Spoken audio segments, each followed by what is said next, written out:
Chaitanya, Shri Advaita Gadadhar, Srivasadi Gaura Bhakta Vrinda. Hare Krishna, Krishna Krishna, Hare Hare, Hare Rama, Rama Rama, Hare Hare. Continue reading from Srimad Bhagavatam Canto 3, Chapter 4, Text 16. Vedaham Adyam Purusham Avatirnam Swamayaya Bhutanam Sevadhyam Deham Vibranam Kapilam Mune. O Kardama, I know that the original Supreme Personality of Godhead has now appeared as an incarnation by his internal energy. He is the bestower of all that is desired by the living entities, and now he has assumed the body of Kapila Muni. So we can see Brahma, he is in perfect knowledge. He's saying, I know that the original Supreme Personality of Godhead means the Supreme Lord. Now he has taken an incarnation, and how? By his internal energy. Internal energy. So this is an important point for us to remember, that whenever Krishna or his incarnations come here, they come by the spiritual energy. They're not affected by this material energy. They're not under the rules of goodness, passion, and ignorance as we are.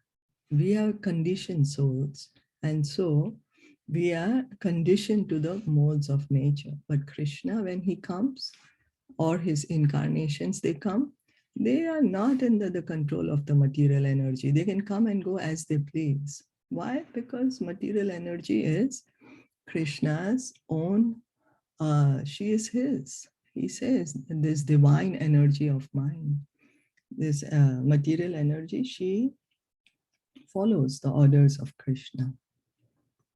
She follows his orders. So, for example, now Navratra is going on. Many people worship Devi because they understand that she's the personification of the material energy. Durga Devi, she's the personification of material energy. But the question need to ask that under whose order is she working? Whose orders is she following? Krishna says in the Bhagavad Gita, Maya Dyakshena Prakriti Suyate Characharam, this divine energy of mine, she is working under my direction. This material energy, she is my energy, and she is working under my direction. So that is the important part. And then he's the bestower of all that is desired by the living entity. So whatever desires that we have and that are being fulfilled is being fulfilled by the mercy of the Lord, whether we accept it or no, whether we believe it or no, but he's the one who's fulfilling our desires. It's not that if we do not believe in it, he does not fulfill our desires. It's just that we are not aware of it. Is that. And then, of course, Brahmaji is saying now he has come as Kapila Muni. In this verse, we find the words Purusham Avatirnam Swamayaya. The Supreme Personality of Godhead is everlastingly, eternally the form of Purusha, the predominator or enjoyer. And so means, so the Purusha, who's the Purusha? It's the Supreme Lord. It's the Supreme Personality of Godhead. And then he's eternal. Sat Chid Ananda. He's eternal. He is blissful. And he is full of knowledge. He is the predominator or enjoyer. The Purusha means the Krishna actually is the only male. Prakriti is all female. The spiritual energy or material energy or marginal energy. The only Purusha is the Supreme Lord. And we are all his energies. The material energy, the spiritual energy, and we the living entities, we are his marginal energy. So whenever he appears, he never accepts anything of this material energy. Krishna does not take up a material body as right now we have. Right now we have taken up this material body, which is made up of this elements. and the senses. But when he comes, he doesn't. The spiritual world is a manifestation of his personal internal potency, whereas the material world is a manifestation of his material or differentiated energy. So the spiritual world, the Vaikuntha world, is manifested by Krishna's spiritual energy, internal energy. And this material world is a manifestation of his external energy, differentiated. Krishna does not personally associate with the material energy. The word Swaya Mayaya, by his own internal potency, indicates that whenever the Supreme Personality of Godhead descends, he comes in his own energy. He may assume the body of a human being, but that body is not material. So we have seen the pictures or photos of Krishna. So that photo, that picture that we are seeing, for example, now we are so used to, not used to, it's like a thing.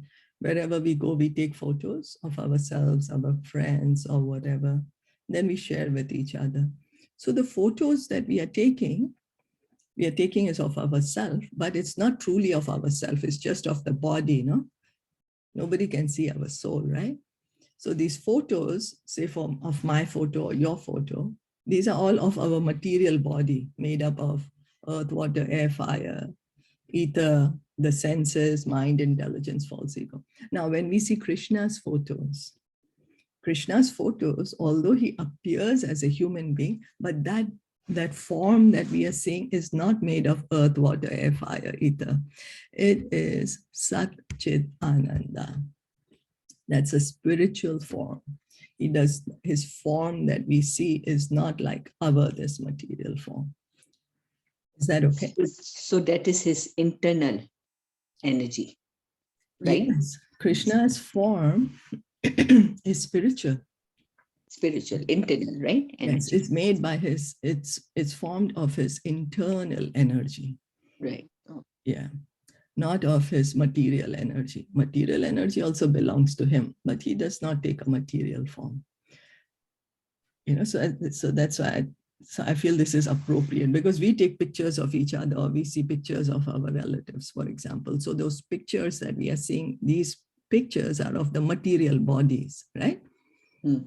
Material body. So when we see Krishna's picture, we shouldn't think that Krishna is also, this is a material body that he has taken. No, it is spiritual. It is Sat Chit Ananda. And now we the soul is also Satchit Ananda, but it's conditioned. That's why. Our soul is also Satchit Ananda. Yes, we are also Satchit Ananda. Yes, but right now we are thinking we are separate from Krishna. And so that's why we are inside this material body. Yeah. So we are Satchit Ananda, but we are inside this body. So right now we cannot see our true self. So we are contaminated, right? Contaminated, yeah. So, but when we are seeing Krishna's photos, that form is Satchit Ananda. That's not a material body. Yeah, that is Satchit Ananda. So the word. So then we might say, oh, but this is, but this photo that we are seeing is made of oil painting, or it's made of material form. It's made of wood or iron, or it's made of a metal, or it's made of marble. So how can you say it is spiritual? Then people will say, oh, but this form, right now we are seeing the deity, for example, or we are seeing a photo painting of Krishna, but these forms, these materials used are, the items used are material. Then how can it be spiritual? So the way to understand is that Krishna, he is everywhere. He's in every atom of every material element, right? As the Paramatma, he's entering into every material element also. And so he is assuming this form he's taking a form of this wood or a marble. Why not? Why can't he do that? He's omnipresent. If he's omnipresent, so he's also present in his form. That's the way to understand. And he's taking up the deity form He's taking up the deity form so that we can offer our devotion to him. So for our benefit, he's taking these deity forms. And we see in the Shastras that his form of the deity, his form in the mind, his form of the painting, his form of the sand, these are all spiritual. These are, but they should be made by devotees, not that, now on the internet, people just do some photo and they think that is Krishna. Not like that. Not like that, but the authorized form of Krishna. Am I being clear? Yes, yeah. But like, see how like sometimes your interest is there, like you want to paint, okay, you can paint Krishna's form, right? And you take it like the way you feel that, yeah, that is, that is the form I like. I mean, you have that interest in painting, supposing. So then why is it not accepted then? No, you can paint the form of Krishna, but paint the correct form of Krishna, as his description is there in the scriptures. Yeah. Because some people are painting Krishna's form, but they are changing. They're changing. Yeah. No, then if you're changing, then how is it Krishna? So you can paint Krishna's form, but paint Krishna's form, I mean to say, as he is. For example, if somebody wants to make your picture, and then they make changes and they think, no, Sneha, according to me, will look more beautiful if I paint her in this way. So, and then they show you, Sneha, I think you will look more beautiful if you are like this. But then you'll say, but this is not me, Right? So like you can follow from the books or something like that and try to paint. Yes, wonderful. That's very good. Yes, that's very good. But don't change. Don't change Krishna into something else. That's the point. Because then that's not Krishna, right? So the word Sevadim means that he is the original bestower of all the necessities of life upon the living entities.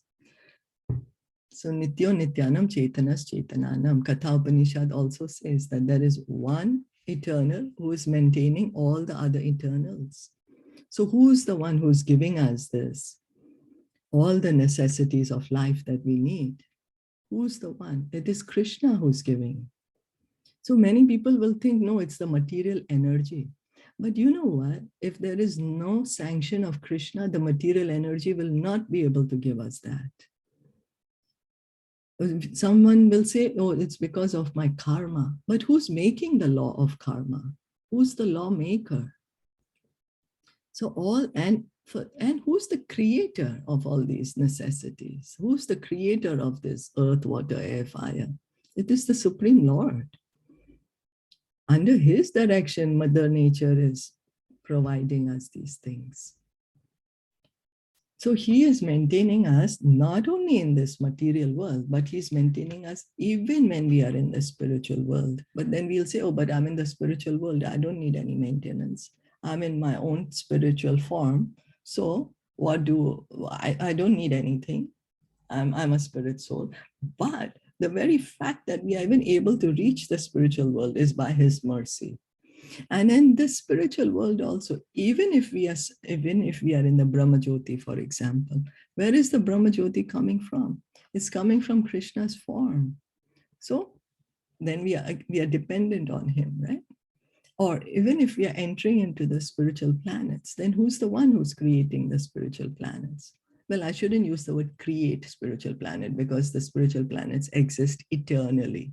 If we use the word create, means at one time they didn't exist. Anyway, but who is the source of these spiritual planets? It's Krishna. So in the Vedas also it is said that he's the chief living entity and that he bestows all the desired necessities of other living entities. So he's the one who's fulfilling our desires, whatever it is. And that's the reason yesterday, as we were reading Bhagavatam says, akamo sarva kamova. Whatever we have, we are full of material desires. We have no material desires. Moksha kama udaridihi. we desire liberation, just worship Krishna, just worship the Supreme Personality of Godhead, because he's the one who fulfills all our desires. So because he's the bestower of the necessities of all others, he's called God. That's why he's called God. He maintains us in the material world, in the spiritual world. The Supreme is also a living entity. He's not impersonal. As we are individual, the Supreme Personality of Godhead is also individual, but he's a supreme individual. And that is the difference between God and the ordinary living entities. So as we are individuals, not only in the material world. We are not individual only because we have a body. The body is dead matter. It's not that we are individuals because we are the bodies. No, we are individuals. Each soul is an individual. Each soul, we are all souls. So each soul is an individual. And similarly, the Supreme Lord, he is also an individual. And as we are souls, he is also a soul, but he's the supreme soul. He's the one who's maintaining all the other souls. That's the difference. Is that okay?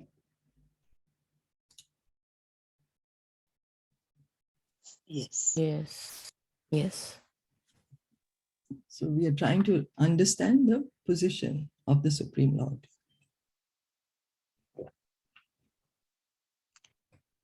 God stands for generator, operator, and destroyer. So who is God? Is Krishna. He's the generator, operator, and destroyer. Right? Yeah. And yeah. Generator, operator, destroyer. Yeah. He's the one who's maintaining. Yes. He's the main, yeah. And in Sanskrit, Bhagwan means one who possesses all the opulences in full. You know, the 6 opulences: knowledge, beauty, Fame. Yeah. So he possesses all these opulences in full. Nobody has them more than him.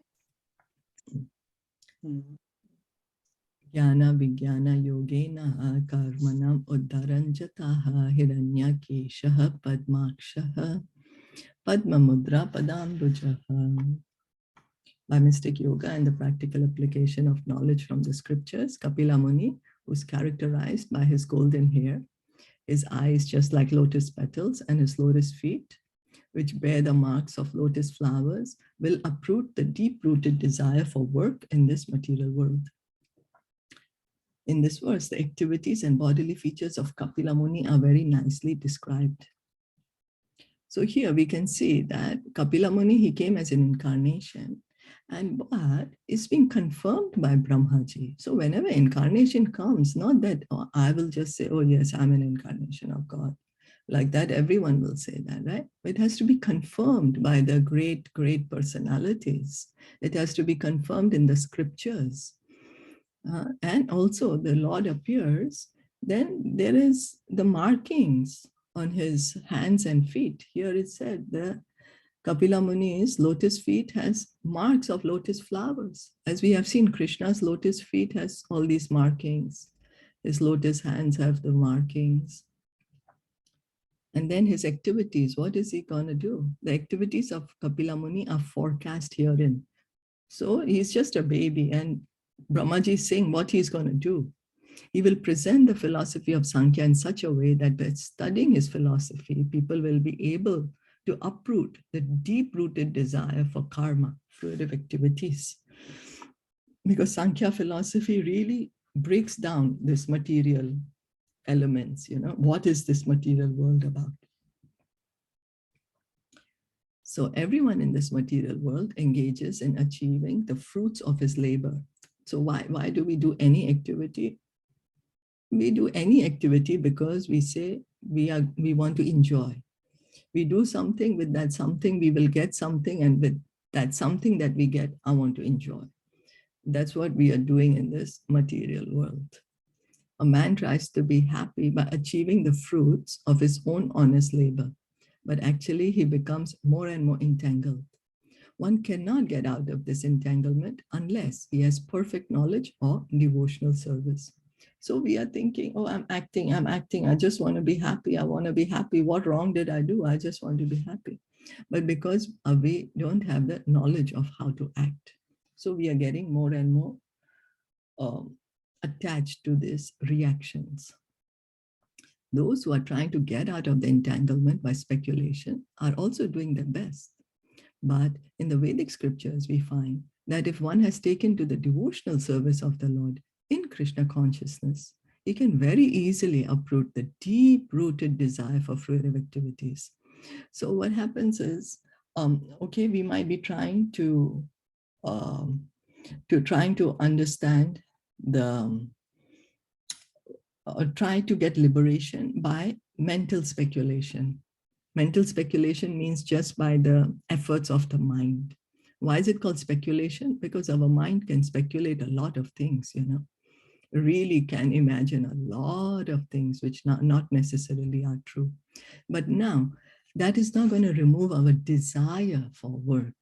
The material desire does not go away with that.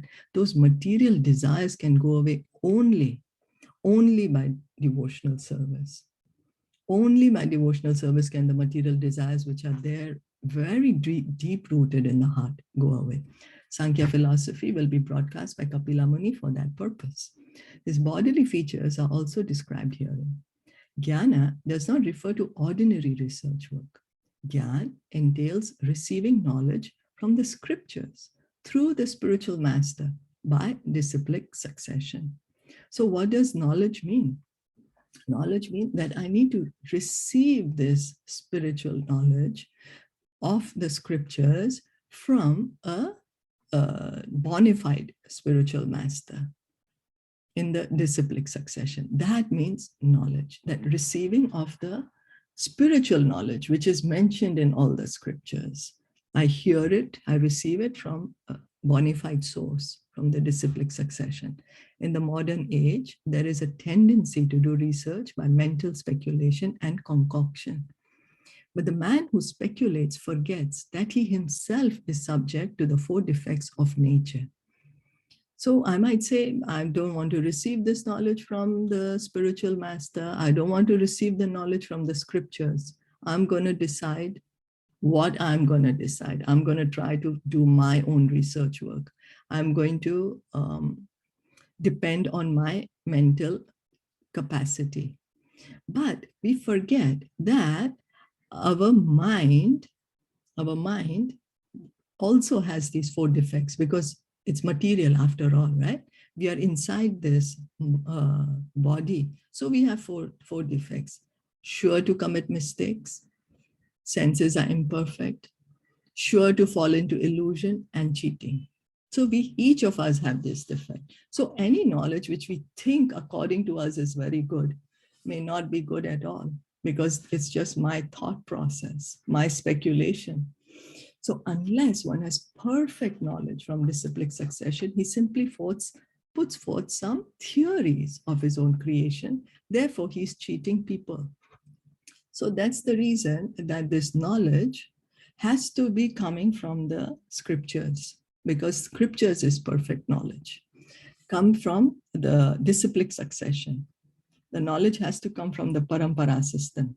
Otherwise, it will have the defects. It will have the defects. So Gyan means knowledge received through disciplic succession. I'm sorry? Sorry, so this Sankhya philosophy is, I mean, the Vedic scriptures are all about Sankhya philosophy too. I mean, it's there. Sankhya is also there. It's there. Sankhya philosophy is also there in the scriptures. In the Vedic scriptures. Yeah. So when you hear from a bona fide master, that means it's Smriti, is it? Smriti. Shruti. I mean, it's Shruti. Shruti. Shruti. The process of hearing. And you said Smriti is? Smriti is, for example, the remembrance. Remembrance is Smriti, Mahabharata. Mahabharata is Smriti because it is not directly spoken by Krishna. but it is the remembrance, it is the pastimes of Krishna and his devotees. So Mahabharata comes in Smriti, remembrance. And Shruti is from, I thought Shruti comes directly from Krishna. Yeah, the Supreme Lord. So the original 4 Vedas, the Rig Veda, Sam, Atharva, Yajur, then the Upanishads. Upanishads is also Shruti. So the Sri Isopanishad is also Shruti. And then, but Shruti and Smriti, both, what are they saying? Like Smriti is also, where is it coming from? It's coming from Shruti after all. So what is the purpose of all this knowledge? Vedescha sarver aham eva vedyo vedanta krit vedavid apichaham. That the essence of all the Vedas is to understand Krishna. Right. So unless one, we read this. Gyan means knowledge received through disciplic succession from scriptures, and Vigyan means practical application of such knowledge. So that's why it's called the science of Krishna consciousness. Science means any knowledge which you can apply it, and it works. That is science. So that's why it's called science of Krishna consciousness, Vigyan. You can practically apply the knowledge that we are hearing from the bona fide spiritual master. A knowledge of what? Knowledge of the Vedic scriptures. So Kapila Muni's Sankhya system of philosophy is based on Gyan and Vigyan. Knowledge and practical application of the knowledge. We're going to be hearing very detailed the Sankhya philosophy. Kapila Muni is going to explain to his mother. We'll stop here for today. Yes. Thank you so much for listening and joining in. Srimad Bhagavatam ki jai, Shila Prabhupada ki jai, Gaur Bhakta Vrinda ki jai, Hare Krishna.